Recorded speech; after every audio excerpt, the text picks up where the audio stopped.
اللہ نے اس دنیا کو کس طرح سے بنایا۔ محمد اسماعیل بن آذر بخاری رحمہ اللہ روایت کرتے ہیں کہ حضرت امام جعفر صادق بن امام محمد باقر بن امام زین العابدین بن امام حسین رضی اللہ تعالیٰ عنہ سے امیر المومنین حضرت علی بن ابی طالب نے فرمایا کہ ایک دن میں پیارے نبی صلی اللہ علیہ وسلم کی سیوا میں بیٹھا تھا کہ حضرت جابر بن عبداللہ انصاری نے حضرت صلی اللہ علیہ وسلم سے عرض کیا،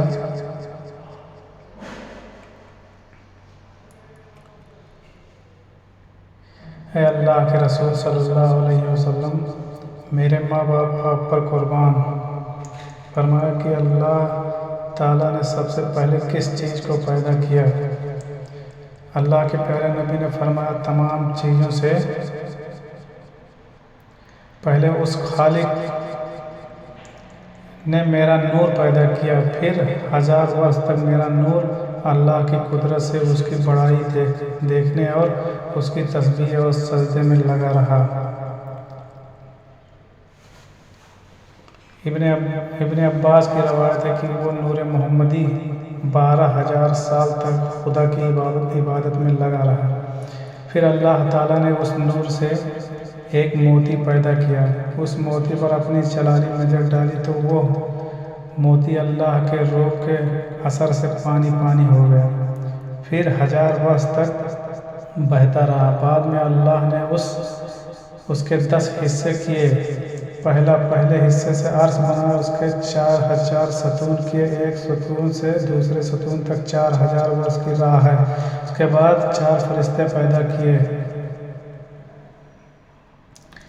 ایک آدمی کی شکل میں، دوسرا اونٹ کی شکل میں اور تیسرا خرگوش کے روپ میں، چوتھا گائے کے جسم کی شکل میں۔ ان کے پاؤں تحت الثری سب سے نچلا حصہ سے اور موڑ عرش سے لگے ہوئے ہیں۔ ان کو اللہ نے حکم دیا کہ عرش کو اٹھا لو، انہوں نے بہت طاقت لگایا کہ عرش کو اٹھا لوں، انہوں نے بہت طاقت لگایا مگر ان سے اٹھ نہیں سکا۔ پھر اللہ کی طرف سے ارشاد ہوا کہ ہم نے تم کو 7 زمین و آسمان کا زور دیا، اٹھا لو۔ پھر انہوں نے طاقت لگا کر اٹھانا چاہا مگر نہ اٹھا سکے۔ اس کے بعد حکم ہوا کہ یہ تسبیح پڑھ کر اٹھا لو، سبحان ذی الملک والملکوت، سبحان ذی العزت والعظمت والہیبت والقدرت، کالملک والجملک والکبریاء والجبروت، سبحان ملک الحی الذی لا ینام۔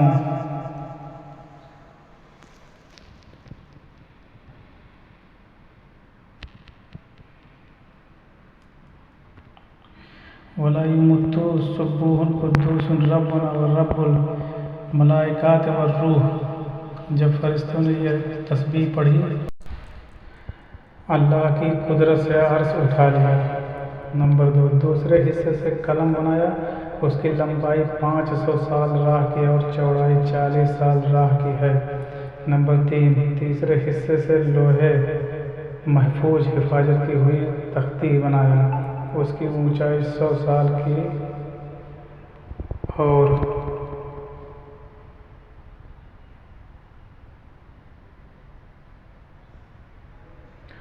چوڑائی 100 سال کی ہے، اس کے چاروں طرف یاقوت جڑا ہے۔ پھر قلم کو حکم ہوا لکھ۔ عرض کیا، مولا کیا لکھوں؟ اللہ کا حکم ہوا لکھ، میرا علم میری خلقت سرشٹی میں۔ عرض کیا، مولا شروع کس طرح سے کروں؟ اللہ کا فرمان ہوا، شروع کر بسم اللہ الرحمن الرحیم۔ بسم اللہ کو 1000 سال میں پورا کیا۔ اس کے بعد اللہ کا فرمان ہوا، لکھو، میں معبود ہوں، میرے علاوہ کوئی عبادت کے لائق نہیں۔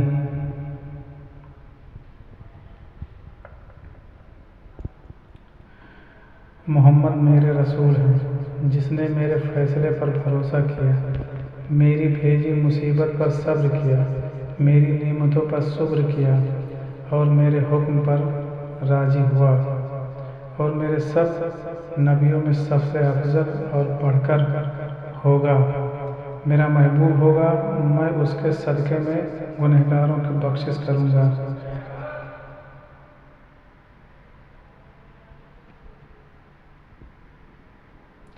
اور جس نے میرے فیصلوں پر بھروسہ نہ کیا، میری بلا پر صبر نہ کیا، میری نعمتوں پر شکر نہ کیا اور میرے حکم پر راضی نہ رہا، اسے بھی چاہیے کہ مجھے ہی معبود چنے۔ پھر قلم نے لکھا اور لکھتی چلی گئی، یہاں تک کہ لکھ ڈالا ورشا کی بوندوں کو، پیڑوں کے پتوں کو، ریگستانوں کے ریتوں کو اور قیامت تک جو جو ہونے والا ہے۔ لکھتے لکھتے جب قلم نے محمد صلی اللہ علیہ وسلم کا نام سنا تو عرض کیا کہ اے خدا، تیرے جیسا اور تیرے برابر کا کوئی نہیں۔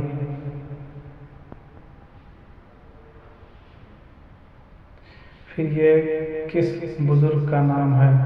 آواز آئی کہ یہ نام میرے حبیب کا ہے، وہ مخلوق خاص ہے، میری ساری مخلوق میں سب سے افضل اور بڑا ہے۔ سبحان اللہ! اگر میں اسے پیدا نہ کرتا تو میری قدرت ظاہر نہ ہوتی۔ قلم نے جب یہ آواز سنی تو وہ ہیبت سے اس کا سینہ پھٹ گیا۔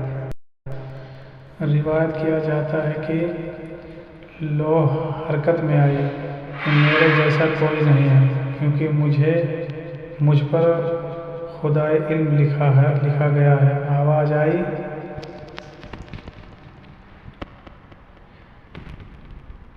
آنے